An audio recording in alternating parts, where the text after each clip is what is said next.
Hobiku makan, makan, makan, makan.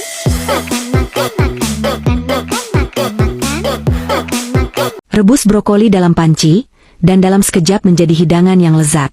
Brokoli yang diolah dengan cara ini terlihat cantik dan enak. Potong brokoli menjadi kuntum kecil, tambahkan 1 sendok tepung, karena tepung memiliki daya serap yang kuat. Cuci bersih telur serangga dan debu dari brokoli. Masukkan ke dalam panci dan kukus dengan api besar selama 1 menit. Panaskan minyak, tuangkan 3 butir telur kocok, masak hingga matang dan sisihkan. Tumis bawang putih cincang hingga harum, lalu masukkan tomat dan wortel, aduk beberapa kali hingga setengah matang. Tambahkan brokoli, jamur yang sudah direbus, 3 butir telur, garam, dan penyedap rasa.